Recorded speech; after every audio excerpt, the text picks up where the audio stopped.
Okay. The session today is a lead on from yesterday's session, where we talked about how it is possible that the Torah says in Genesis chapter 1, we start with the creation of the universe, and 26 sentences later we're at Adam. Okay? That's essentially the 6 days summary.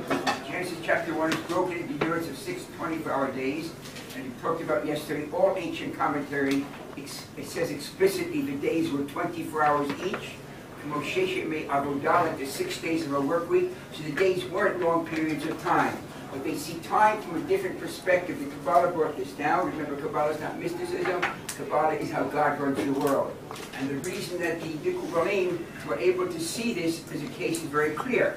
Because as you see from the sheets that were passed around, in Genesis chapter 1, the passage of time is rather abstract. Evening and morning, day 1. Evening and morning, the second day. Even those translations are poor. As if we have a moment to get into perhaps later. But in any event, no mention of really humanity here, because there's no humans around. The calendar then stops and starts again in chapter 5. Events happen in the intervening chapters, lots going on, but there's no mention of the time passing. And then in chapter 5 of Genesis, the calendar begins again, and from chapter 5 on, all passage of time is human-based, earth-based. Okay? There's two perspectives of time. From Genesis chapter 5, it says about second or third sentence, Adam and Eve have their third child named Seth, and after XYZ years, Seth has his child, where the women are not mentioned, but we do, has his child named Enosh, and Enosh, so and so many years, has their child. From Adam, from chapter 5 on, and the third child of Adam and Eve, Seth, because Cain murders, like the first kids of Cain and Abel. Cain murders Abel. Abel is exiled, and you don't hear from them any longer.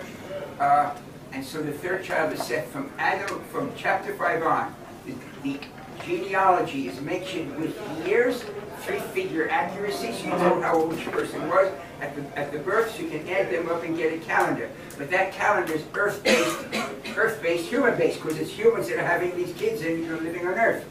But the first 6 days have a perspective, as Nachmanides pointed out almost 800 years ago, and he says it wasn't his idea, he got from his teachers going back thousands of years, that the Torah for the 6 days of Genesis, and we did this in the previous session, sees time from the beginning looking forward.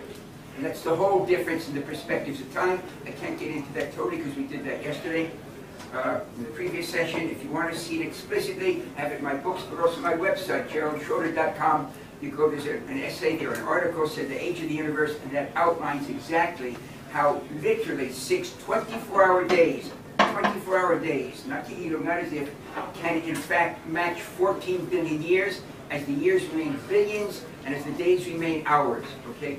24 hours each. It's not a fantasy, it's a reality, and it has undergone extreme peer review. The approach is valid. But now we get to the problem of how those days are split up, because in Genesis, we see events are happening. And it turns out that the days have a certain duration. I mentioned that in the website article also, but in the books, The Science of God, you go in much greater detail, obviously, because it's chapters. It's only 5 pages. In any event, here we're going to go through the texts that were passed around, the passed around being Genesis chapter 1 and part of Genesis chapter 2, and go briefly through what happens during each day, as the text describes, and what happens during each day more as science discovered. So the duration of the days, let's see, we have the duration of each day. And we have the day number, 1, 2, 3, 4, 5, 6.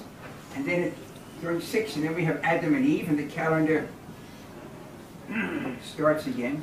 And remember that the biblical calendar that is discussed as an age of the universe of 5773 years does not date back to the creation of the universe. It dates back to what? The creation of Adam, of humanity.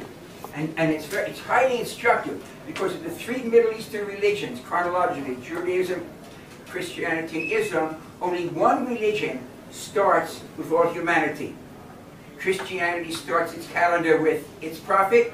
Islam starts its calendar with its prophet. Judaism is the only of the three Middle East religions that starts its calendar with all humanity. That's why we don't have this problem. Nowhere does it say, you know, there used to be a sign on the subways in New York, you don't have to be Jewish to like Levi's Jewish fry bread. Okay? It was on the subway walls. You know, the same is you don't have to be Jewish to get to the big ball game in the end, you know, after life. Everyone has a place in the world to come. Where you sit in the bleachers or in the box seat doesn't depend if you're Jewish or not, depends on how you've lived your life. You know, in other words, live a good life, you have a good seat. Anyway, figuratively speaking. So the duration of each day. So day number from this would be from the Bible, and this would be from science. So the Bible's how long, according to the Bible, how long did the first day last? 24 hours. What? 24 hours. What about the second day? 24 hours. Right, like turtles, all the way down, 24 hours.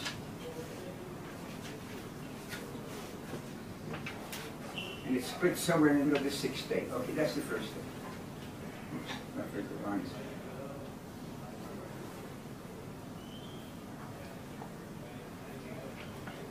From the duration of the text, and this is from NASA. This is the timeline of the creation of the universe as science holds by today. Black is nothing. Torah would say God. Science would say we don't deal with nothing. It's not a vacuum. Vacuums are in here. Empty space, because space is something. This is the creation of the universe, and this is the expansion of the universe over time. Okay, it's a scientific understanding. It comes directly from the web of NASA and National Aerospace Agency Authority. You can download it, just type in WMAP, or go to Google Images and type in WMAP, and you get this diagram of the age of the universe. Each line is 1 billion years. I've shown this so many times that we talked about it at great length yesterday, the creation of the universe leading up to humanity. On this side of the diagram, you can also get on Google Images, I'm pretty interested that they have it, but if you type in WMAP Schroeder on Google Images, you will get this. You can also go there, and what it is it'd be good if you can get a close-up of this, because this is a diagram of the duration of each of the days of Genesis. I'm not clever enough to do this. Someone did this for me, the color guy. So this would be the first day, the second day, the third day. The amount of time each 24-hour day, from this perspective, has folded into it of the age as we measure time. Because when we say the universe is approximately 14 billion years old, the other half of the sentence is as measured from the time-space coordinates of the Earth, or in English, as measured from the position of the Earth today. Go anywhere else in the universe, you get a different number. There's no such thing as absolute time. Okay? So that was the one error that Isaac Newton made in his famous book, The Principia Mathematica, where he wrote something beautiful but wrong. He wrote, time stands pristine, unaffected by events. Totally not true. Time is totally, the rate at which it's bizarre, it's crazy, it doesn't make sense. It took an Einstein to figure it out, or he based his measurement, his understanding on other measurements that were done previous to his work, that the passage of time is local, and there are places where time passes faster or slower. In some places, it takes more time for an hour to pass relative to where you are. The laws are called the laws of relativity because there is always one system relative to another. Time on the moon actually passes at a rate differently relative to time on the Earth. It's called relativity. That's why the laws are called relativity. There is no absolute time in the universe. Okay? And before our cousins decided to destroy the World Trade Center, luckily I had been giving some lectures there a few months earlier compared to the time differently. The scientific community had an experiment going on with cesium beam clocks that measure time to the billionth of a second over a year, in the basement of the World Trade Center and on the top. Okay, so there's a big difference there. First of all, at the top you're further away from the center of gravity, the Earth. Second of all, you're moving at a different speed because it's tangential velocity. This down here, this up here. You know, for this to get around takes a bit more speed than for something lower down. Well, those clocks were destroyed, but they were showing a minuscule difference, which matched the the prediction of the relative rates of time. So there's no, it's called the laws of relativity because each system is one thing relative to another. Okay, so that long harangue. What about the duration of each day from the science point of view? I'm going to round these numbers off, okay? Every time, the total passage of time, just rounded off, is about 14 billion years. 14,000 million years, 9 zeros, American billion. It's 13.8 or 13.7, I'm just rounding it off, okay? So we'll call it 14 billion, just to make the numbers easier. Every time the universe doubles in size, the perception of time halves.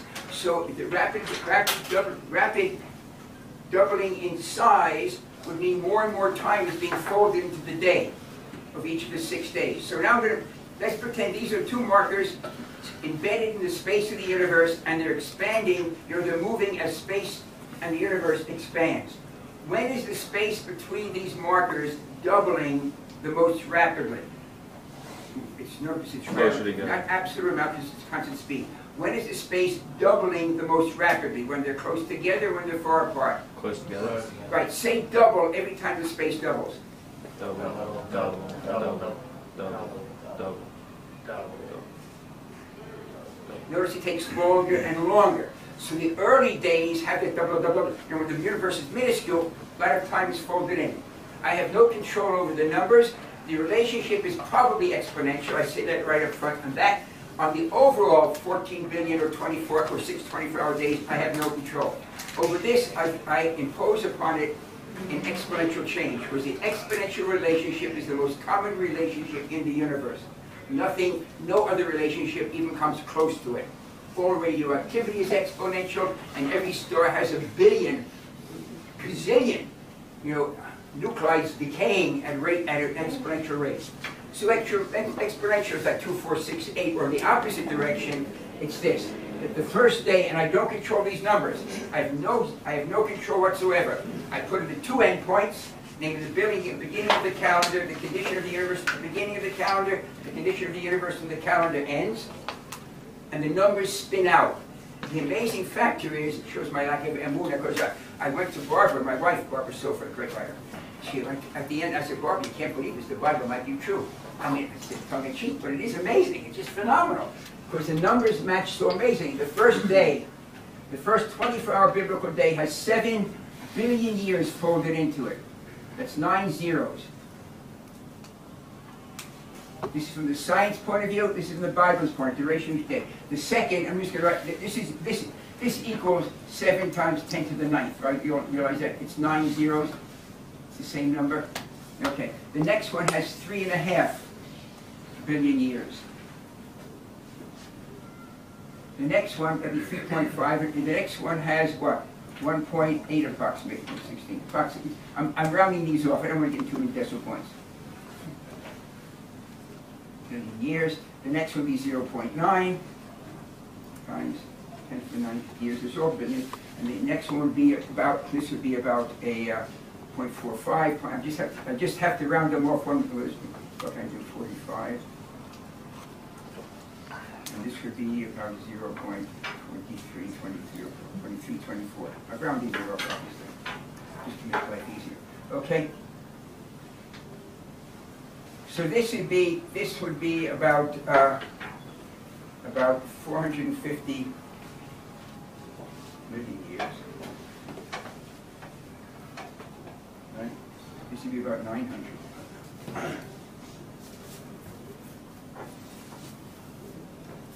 And this would be about, it's about 240. Just showing that these numbers are the same, but just take the decimal points with it. So what am once I know how long each day, then what I can do is the start of each day in years before Adam. The start of each day. How do I do that if I neglect the 5,000 years, because we're talking about millions of years here?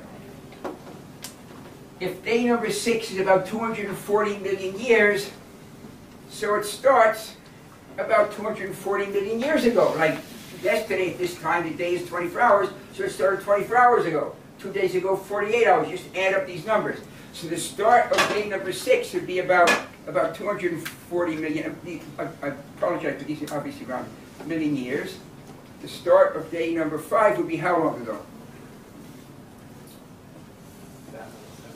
Yeah, about 690, about 700. Yeah, something about 6. It's this plus this. And the start of day number 4 would be about 15, one and a half billion years approximately, right? It'd be 1.7, or approximately 1.5. I'm probably rounding off too much. And this would be 1.2, 3, about 3.2, 3.4 approximately, and this would be about 6 or 7, about 7, this is about 14. That came out nicely. The start of each day, so how long ago did the first day start? The age of the universe, 14 billion years. I wasn't planning this, I've never done this addition before, but I think this happened to come out nicely. It may actually be true. Okay, so now we know when the day started and when the day ended. Now that's kind of interesting, because science makes certain predictions for each of these periods, and also does the Torah make predictions for what happens. So do they match or don't they match? And that's pretty much, that distribution here is what you see on this diagram here. So let's see what happens. What we have in the moments we have with us, how long each we see the duration date. But let's see if we can find try to find the listing of this. Let's see what happens on each day. Somewhere here I've got the day listed. What happens on each day. I haven't read my book in a few years, so I've got a problem. Here we go. Okay, here we go. So, the first day, we have a creation of the universe. That gets a big double check. Realize, until 50 years ago, the overwhelming opinion of the scientific community was, how old is the universe? Eternal. The Greek view. It's a hard pill for the average secularist to accept the fact, because most people now hold that the universe at the beginning, that very recently, until very recently, the overwhelming opinion was that this diagram, you show this diagram to the university, and you get thrown out of the university because we all know the universe is eternal. What do we know now? The fact is the universe had a beginning, it's called the Big Bang. So the creation is a big deal. Give it a big check. Creation. Huge check. Got it right there. And then we have this concept of something very interesting. If you look at the text that was passed around, I'm doing it in the English, on the side that's open with wisdom on the top. The word wisdom at the top. God creates the heavens and the earth, but that's a general statement of the creation, because the next sentence says in the Hebrew, there was no earth yet. It hadn't been formed. But what happens? It says here in the English, the wind of God moved over. Now, that Hebrew is Ruach Elokim Merechefet. Ruach Elokim. Ruach means wind or spirit. Okay? Elokim is the aspect of God. Of which aspect of God? God has many aspects, like an author has many voices. The aspect of God is manifest in nature. The only name for God in Genesis chapter 1 is the aspect of God, Elohim, that makes God made manifest in nature, because God is working through nature to make the world. Otherwise, God would have needed 6 days. I mean, what does God need 6 days for? If God needs 6 days like a whole day, God could have made the universe like that. So why schlep it out over 6 days? Why drag it out over 6 days? Because God works through time. That's the measure. And from the perspective of the Bible, looking forward, not as we look back, but from the perspective of the Bible looking forward, it was 6 24-hour days from here to here. But from our perspective, it's 14 billion years going back in time. So there's 2 perspectives. Looking forward from the beginning, the biblical perspective, going back in time, using our measurements going back in time. So let's just see if we can zip through some of this and see if we can't get okay, so it says here in the second sentence, the Spirit of God, or I want to give it closer to the Hebrew, Ruach Elohim Merechefet. So the Spirit of God is said very rarely. But the Spirit of God hovering over the surface, or at this, the Spirit of God moved, Ruach Elohim Merechefet, is not rare, it's unique. It appears nowhere else in the entire biblical text. Nowhere. The Spirit of God hovering, and Merachefet only appears one other place also in Deuteronomy by itself, as an eagle hovers over its wings to get the babies to learn to fly, okay? Ruach Elohim Merachefet, the Spirit of God hovering, is a one-time force that happens in the second sentence of the Bible, and, at that moment, and I would say, and I say in Genesis the Big Bang, I would not say it's exactly this, but science calls for, notice this word, inflation, calls for an event to occur. Whether it's inflation with a capital I, the explicit theory, or whether just it's something in general, the sudden explosion which is not necessarily understood totally, immediately after the creation of the universe comes a one-time force that never occurs again and can never occur again, unless there was some kind of a collapse to the universe. And that inflation breaks the universe free, starts the universe expanding, and science does not like one-time forces. It's like juggling the data. But it is intriguing that the Torah brings a one-time force, the Spirit of God hovering, and science brings a one-time force, inflation, and after that the same thing happens, that light breaks free and moves on out, and moves out, and this burst of light coming out of it. Not the light of the creation, the universe expands, because until that inflation occurs and the universe moves out, life was literally locked inside this tremendous expanding ball, which is the entire universe. It wasn't like over here or over there, it's the whole thing. That's it. It's hard to get that into your head, because we see such differences today in the world, but everything was this, the universe is expanding out, and once it expands enough, as the universe expands, you have a given amount of temperature, a given amount of energy. So what would happen? As the universe expands, would the universe get hotter or colder? You got a given amount of heat, and you're going to put it into a bigger, hotter or colder? Colder. Colder. It's exactly, why is there snow on the top of Kilimanjaro? In the bottom of the shade, it's 100 degrees. So why is there snow on the top? Because as that hot air hits the mountain, it's forced to go up the mountain. So you got this amount of, and as it goes up the mountain, air pressure becomes less, right? And what happens to that ball of air? Does it expand or contract? It expands. And so what happens? The heat gets diluted into more and more space, and you finally get up to, freezing weather. And then it comes down on the other side, and the heat is condensed again. So as the universe expands, it gets colder.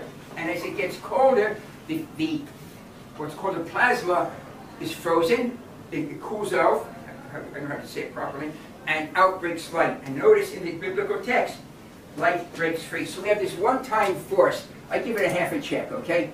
I call it inflation. The Ruach, Spirit of God hovering. I give it a half a check because we can't prove that it's that, but it is kind of unique. You can't say kind of unique. Something's either unique or not unique.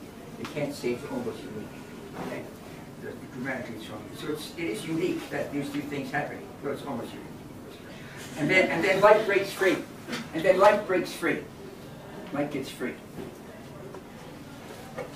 So we got a lot of good things. Remember, we're only given a few sentences here where science studies billions of years, 7 billion years worth of history.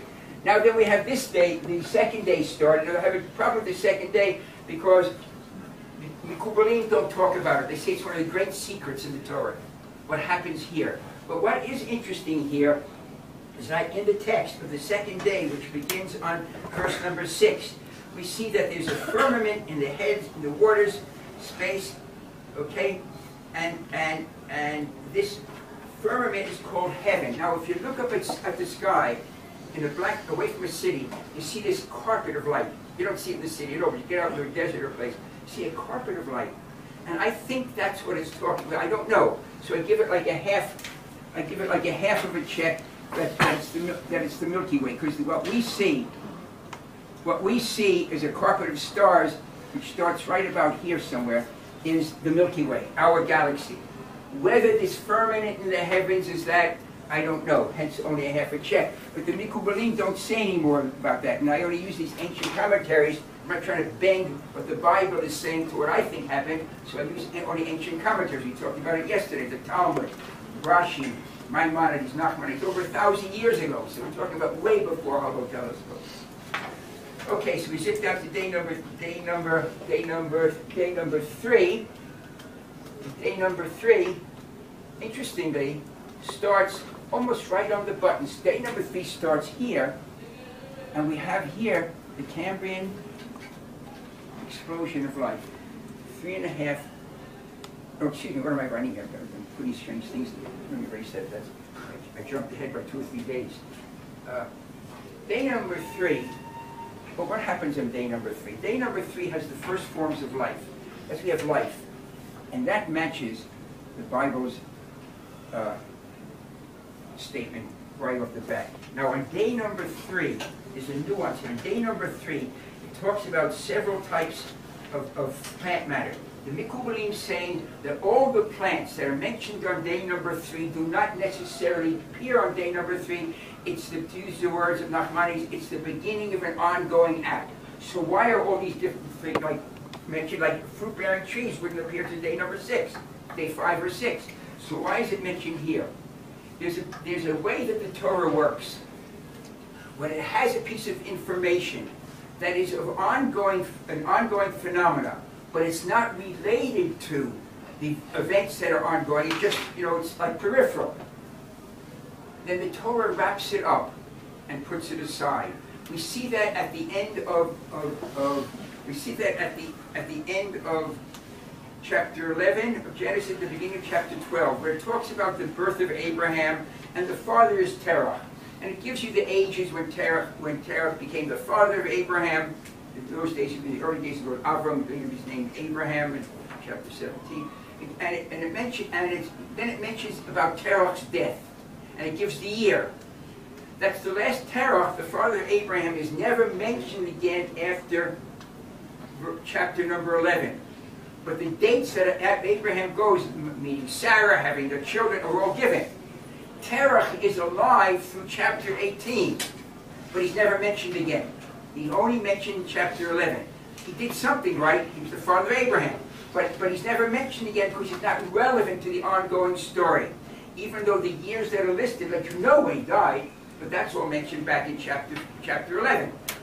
But the years that go through, like the birth of Isaac, Terah was alive. But you never hear about him bouncing Isaac on his knee, because he's not relevant to the story. Now, Nachmanides uses the same logic with day number 3. He says the plants that appear on day number 3, it's a part of an ongoing act, but it wraps it aside. The Torah is into green peas. It talks about what kind of trees, if you're having a war, what kind of trees you can cut down, what kinds of trees you can't cut down. It knows about planting this, certain types of crops next to other types of crops. So the Torah is into green peas, but it's not relevant to the story of the flow of the major figures that are leading towards Sinai. So that's day number 3, but it's a big check because life does go back right to here. It goes back to somewhere, a circle, right about here. Maybe 3.6, maybe 3.8, maybe 3.5, but the beginning of life. It's a pretty big deal that it would mention that. Now day number 4.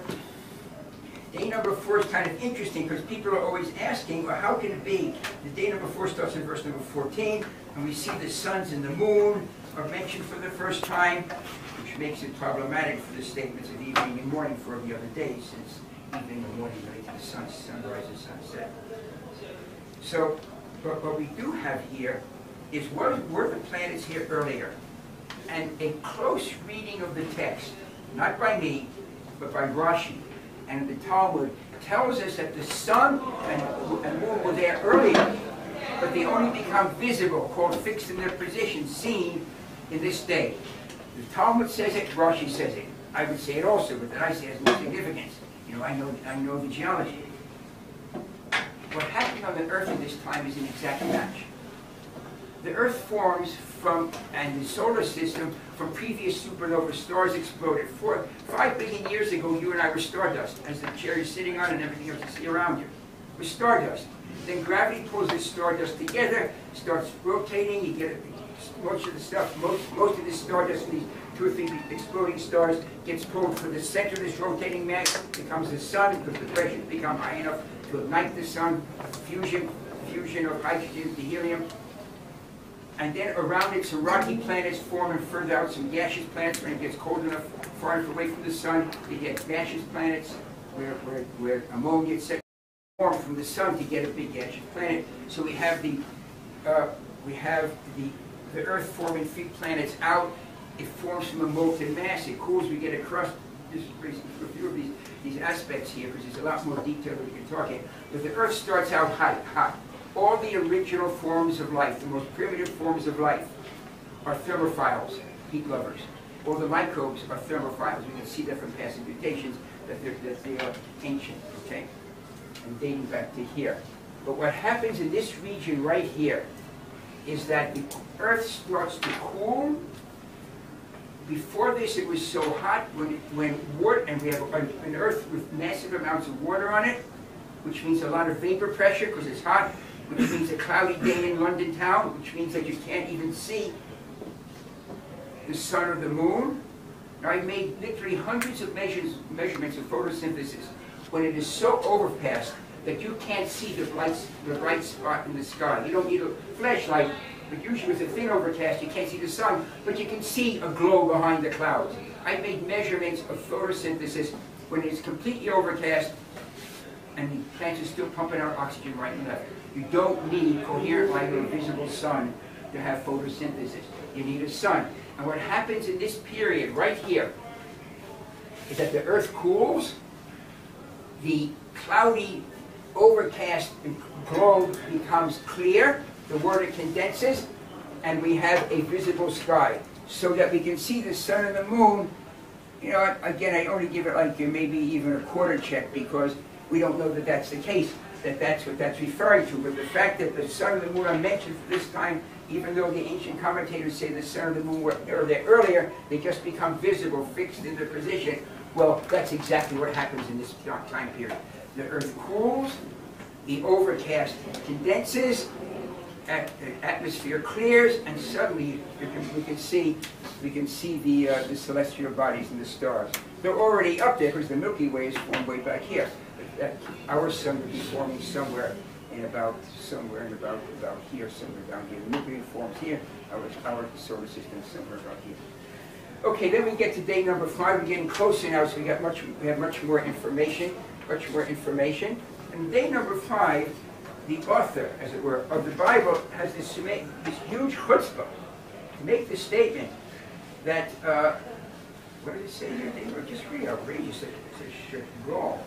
Here's day number 5, and verse number 20, that the waters teem abundantly with living creatures. Really? The Torah says that in this time period here, between here and here, there will be an explosion of life, that the waters teem abundantly with living creatures. That's called the Cambrian explosion of life, evolution's Big Bang. That the Torah, this like gets 2 checks because it's so phenomenal. It's the first forms of life, of animal life, are in the waters, and it's an explosion of life. An explosion of life, that the waters teem with teams of living creatures. That's the first mention of animal life. It's verse number 20. By verse 26 we have Adam already. Notice how it's all compressed. The information is all compressed. But this is the Cambrian explosion of life, and it's pretty amazing that we have here. This is from Time magazine, and you can obviously get stronger sources, but the drawings are so lovely here. Notice it's in the waters. It's blue, it's in the waters. It's an explosion of life, evolution's Big Bang. Even Scientific American calls it the Big Bang of animal evolution. It's the Cambrian explosion of life. The fossil record goes way back to here. Microbe, and then, right smack dab in the middle, approximately 530 million years ago, an explosion of life in which animals are not only present, they're of such a size you can see them. Before the Cambrian explosion of life, to see any individual animal, you needed a microscope. Which is interesting, because that would mean you could, I'm not talking about lettuce, but you only have to check. You don't need a microscope to check lettuce. You realize that, right? Any other, right? If you can't see the bug, halachically, it's not there. It could be crawling with all kinds of worms that are subvisible. True away. They are completely considered kosher. If you can't see it with your eye, it's considered nothing. You don't need a microscope to check it. But in any event, everything, and it's funny, all that, everything was kosher before this time. There were no bugs in it. The bugs may have been there, but they didn't really put no people around, obviously. And even with the animals are keeping kosher. So we have this explosion of life. And what's amazing about this explosion of life is that every body plan that exists today comes into being as a sudden burst of energy. And this is summarized very nicely and by one of the major shakers and movers of evolution, evolutionary developmental biology. Brian K. Hall is one of the biggies in the field. I just took a book off the shelf of in the Harvard Library and copied a few pages. The book wasn't a copyright, fancy, just a few pages. Until recently, we contented ourselves with notions of a gradual progression of structural organization from a few simple types to the abundance of organisms available today. Really? Notions? I don't know there's a notion or there's a fact. I know the fact that first came sponges, and then came worms, and then came insects, and then came mollusks, and then came, and then came, and then came, and then came our phylum Chordata. No, that's what we all learn. A notion? It was never said it was a notion. It was a fact. The reinterpretation of the Burgess Shale fossils, and now thousands of other fossils over great, by Conway Morris and Whittington in 1985 changed all that. Representatives of every phylum are found in the early and middle Cambrian rocks. This raises enormous questions concerning the radiation of body plans. No new body plans have evolved since. It doesn't mean there were little people sleeping through lectures at that time. That's not what it's talking about. What it's talking about, there are 30 or 34 body plans, and they all appear simultaneously out of the blue.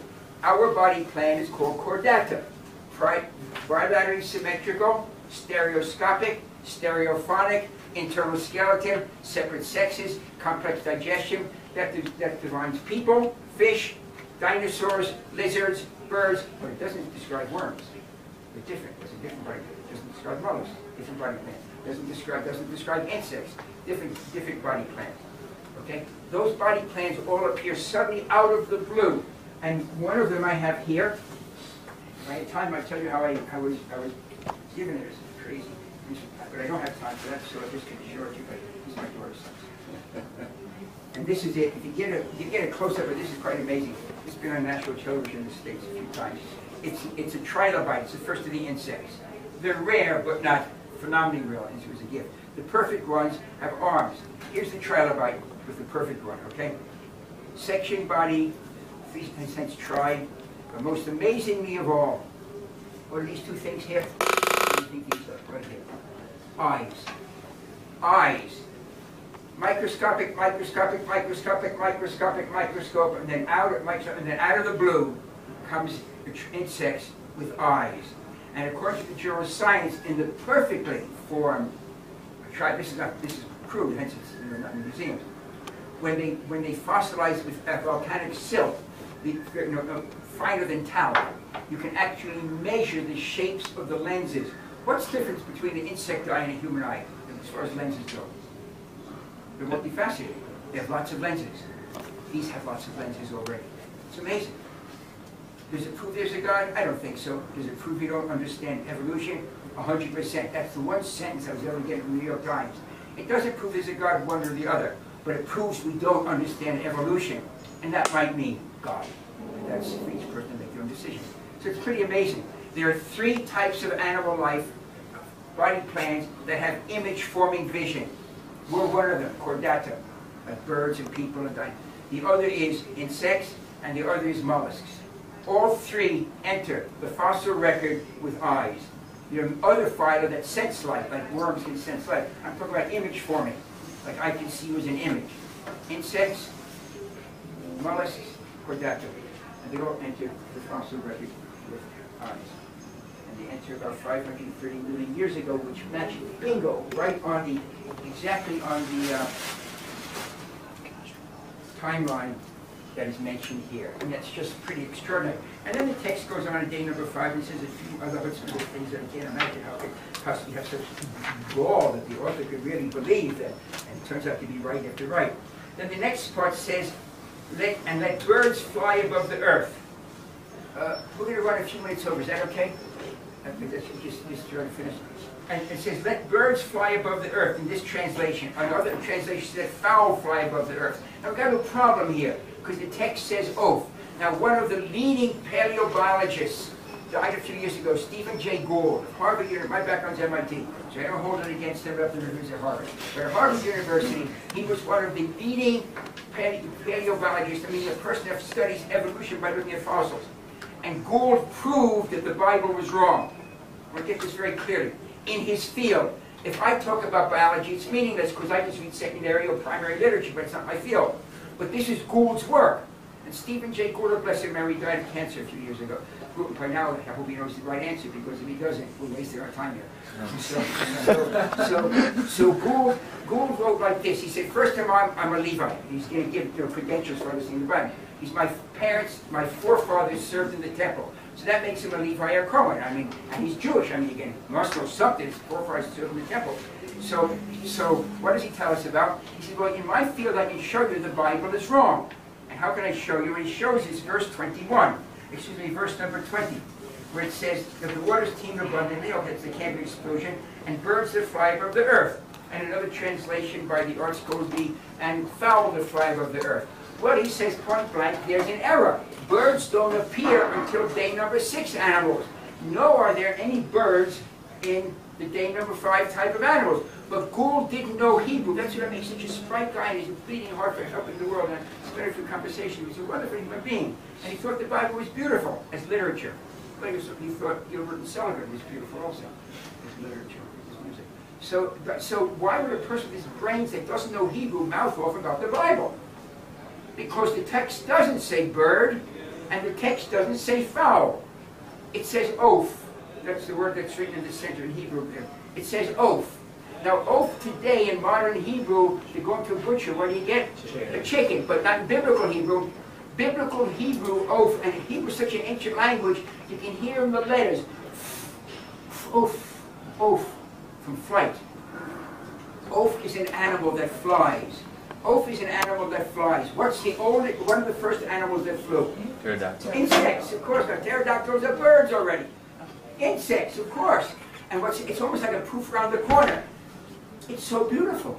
Insects map exactly onto the water-dwelling animals. If you look at the modern understanding from the scientific community of how flight was invented, it wasn't invented by land animals. It was invented by worms that live in the water, and then they come to the surface in the evening. Only in the evening, I've watched this happen. They open up the cocoon like a caterpillar, but it's in the water, form a canoe, and fly out. The chironomid is one, the stonefly is another. Read the literature. Insects were the first animals to fly, and they come from water-dwelling animals. Which you say crazy. How can they fly? The wings will get wet. They don't get wet. They're a worm about this size when you trim your fingernail, about that size. They wiggle to the surface like a dolphin does, I guess. They have no appendages that you can see. Then they open up. They unzip the top, never the bottom. They unzip the top of the cocoon. It makes a canoe. Out flies the fly, dry and flying. Flight is invented. It's like an around-the-corner proof. It's just so amazing. And it's a problem with people who criticize the Bible when it's not what the Bible says. Like some theologian says, oh, the earth is the center of the universe. It may be spiritually, but nowhere in the Bible does it say the earth is the center of the universe. In fact, the first sentence which comes first? The heavens and then the earth. It's not even mentioned first. So anyway, not around. But I want to get into one thing here, and then we'll end it. We just leave number 6 for another day. And that is the great crocodiles. That's pretty strange. You see that in verse number 21. And God created, it's still day 5, the great crocodiles. It's the Hebrews Taninim Gedolim. Now, it also, I've seen great dragons. I've even seen great whales. The King James Version is whale. But what does it really say? What is the text? It says Taninim Gedolim. The singular of Taninim is Tanim. The im is the masculine, like S in English. Taninim. Gedolim. But Gedol means big. So you got these big taninim. So what's a big taninim? Why should we call here a crocodile, King James a whale, elsewhere I've seen dragons, monsters, the whole kit and caboodle, but we know what tanin means. Not from Webster's dictionary, or whatever the dictionary, but from the text itself. Tanin appears in Exodus. Moses at the burning bush. God says, go back to Egypt. Let my people go. Moses says, nothing doing. God says, I need a trick. Moses is a shepherd. He's a stick. Throw your stick on the ground, and what does it become? Snake. What's the word for snake? Nachash. Becomes a nachash. The word's important now. Becomes a nachash. Moses goes back to Egypt, confronts Pharaoh, along with his brother Aaron. Now Aaron actually, he throws the stick down. Pharaoh says, show me a trick. Aaron throws the stick down on the ground, and it becomes what? A tanin. Becomes a tanin. Now, if let's pretend the King James Version, which is whale, and can you imagine Moses throws Aaron the stick down, the breath away. I mean, at that point, Pharaoh would have said, let your people go. When it became a crocodile, the fact that there's no statement that Moses says, oh, good grief. Moses said to Aaron, I wanted a snake and you gave me a crocodile? What are you doing to me, Aaron? Let's get out of here. We can't control this thing. No, it's the same event. So we now know that Tanin here, it's called a Tanin here, the burning bush is called a Nachash. We know what Nachash is, no debate. Nachash means snake. The question's going on Tanin. So what do we know about these two words? We know that in Genesis chapter 1, only general categories are listed, except for Adam. So a few sentences. So Tanin has to be a general category, right? Genesis chapter 1, Tanin, Gedolim, the big Taninim. Tanin has to be has to be the general category within which falls snake, Nachash. And it is what? Reptile. It means big reptile. That's what it means, not crocodile, big reptile. Now that's kind of interesting, because the first major translation into a totally foreign language, not like Aramaic, was the Septuagint. Translated the Hebrew Bible from Hebrew into Aramaic. Ptolemy wanted put 70 Jewish scholars in, and they changed words around to make it let's say Ptolemy friendly, Greek friendly. But the irony is, had the Greek translation been faithful to the Hebrew, how do you translate big reptiles into Greek? Because that was a Greek translation. Well, how do you do it? You all know the word. Dinosaurus. Dino means big or terrible. Saurus means reptile. Dinosaurus. We would have had dinosaurs in the Bible right from the beginning had the translation been faithful to the Hebrew. But they try to make it Greek friendly. And here, just to think that they ever existed is one of them. And that's our socks. My wife, Barbara Sofer, got me this as she was trying to buy a whole dinosaur in Montana from the U.S., in northwest U.S. You can buy a whole dinosaurs from the state. It's the vertebrae of a Plesiosaurus, a word-drawing dinosaur. They existed. They existed. It's always been talking about for 3,000 years. The Taninim Gedolim. If we didn't have this crazy, unfortunate Greek translation, the Septuagint, we would be able to know a lot more, including the opening sentence of the Bible. So I think we have to leave it there, but we do get about another third check there, because you got Taninim, we got birds, we got insects. It's amazing. Because here we start getting more and more data. A lot of this is based on a few discoveries, but we've got lots of data. And then here we have Adam, and we have the land, and we have, the earth bring forth living creatures. I mean, the whole kit and caboodle is humanity. So, anyway, what we find out, that we can discover how long each day was, even as the days remain. I also like church steps, I can do this for my head. Each day remains 24 hours each. From the Bible's perspective, not as if, not to either, not maybe, 24 hours each, looking forward from the beginning. And these are durations. We look backward from today, and it is 14 billion years, as we measure time from our time-space coordinates, and they both happen in exactly the same time. That's the heritage of the science of the universe. That's it.